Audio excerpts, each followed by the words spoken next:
Bismillahirrohmanirrohim. Assalamualaikum warahmatullahi wabarakatuh. Selamat pagi anak-anak ibu semuanya. Apa kabarnya kalian hari ini?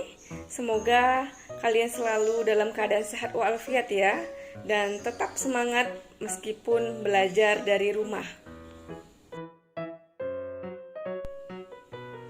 Anak-anakku, pada pembelajaran hari ini masih sama materinya dengan pembelajaran minggu lalu, yaitu mengenai pidato persuasif.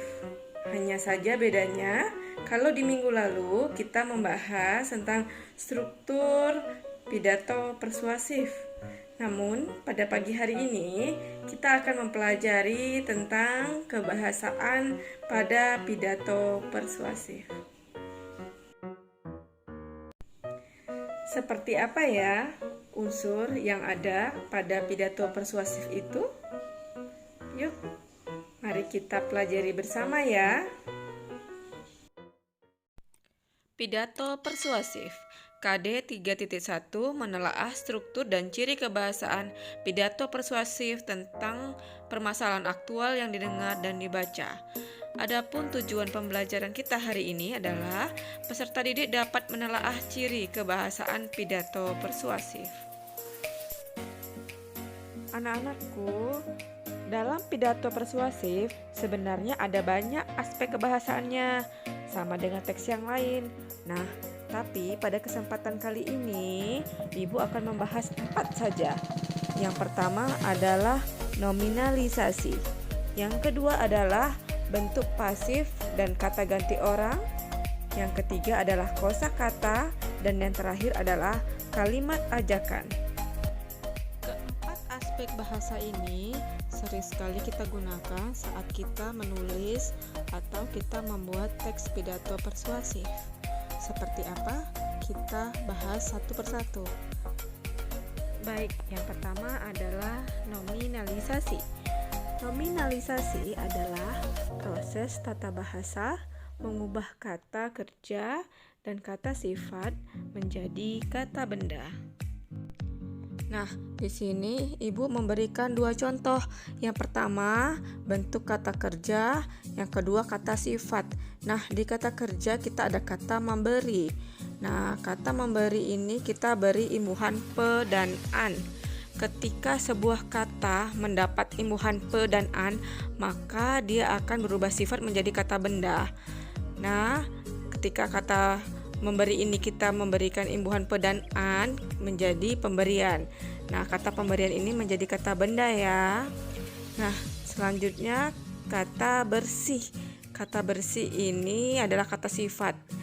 Setelah kita berikan imbuhan ke dan an, maka akan berubah sifat menjadi kata benda, bukan lagi menjadi kata sifat ya.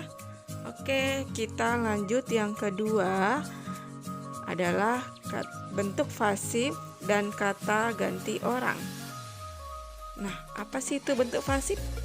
Oke, bentuk pasif adalah bentuk kalimat yang subjeknya dikenai suatu perbuatan atau aktivitas. Seperti apa? Nanti ada contohnya. Nah, kita lanjut pengertian kata ganti orang. Nah, kata ganti di sini adalah kata yang bisa menggantikan benda atau orang tertentu yang tidak disebut secara langsung. Nah, sebelum ke contohnya, Ibu ada ciri-ciri dari kalimat pasif, yaitu yang pertama adalah subjeknya sebagai penderita. Yang kedua, predikatnya berimbuhan di, ter, atau terkan. Dan yang ketiga, predikatnya berupa predikat personal atau kata ganti orang disusul oleh kata kerja yang kehilangan awalan. Nah, contohnya adalah pameran itu akan dibuka oleh Pak Bupati. Nah, kata pameran itu merupakan subjeknya, yaitu sebagai penderita. Akan dibuka itu merupakan predikat ya, sesuai dengan bentuk pasif. Predikatnya itu adalah imbuhan di. Oleh Pak Bupati itu termasuk objek. Nah, Selanjutnya ada kata ganti orang.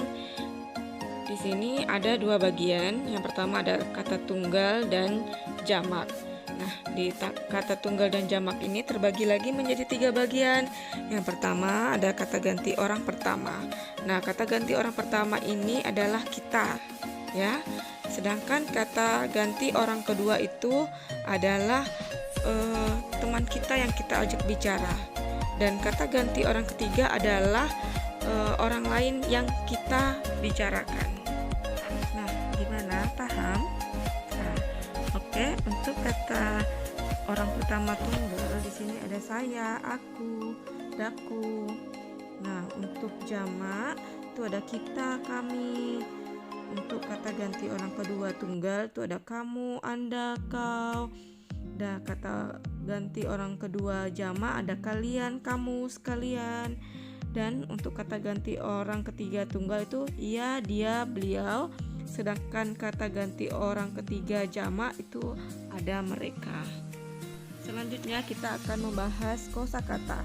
Kosakata di sini adalah penggunaan istilah teknis dan abstrak. Di sini yang sering kita pakai adalah sinonim, ya, yang digunakan untuk menghindari pengulangan kata. Selanjutnya ada kata-kata emotif untuk melibatkan perasaan audiens, kata-kata yang mengandung emosi. Nah, selanjutnya ada kalimat ajakan, menyampaikan suatu ajakan kepada seseorang ataupun sekelompok orang tertentu. Contohnya di sini, marilah kita menjaga kebersihan lingkungan, mulai dari lingkungan rumah, lingkungan sekolah, maupun lingkungan masyarakat. Bagaimana anak-anak ibu? Apakah bisa dipahami? Semoga video pembelajaran ini dapat membantu kalian ya. Meskipun kalian belajar dari rumah, ibu harapkan kalian tetap semangat. Baik, untuk penugasan, ibu sudah memberikan link pada kolom tugas yang ada di classroom. Mohon untuk dibuka dan dikerjakan secara mandiri. Semoga sukses ya. Oke, sampai di sini pelajaran kita hari ini. Semoga video ini sangat bermanfaat untuk kalian.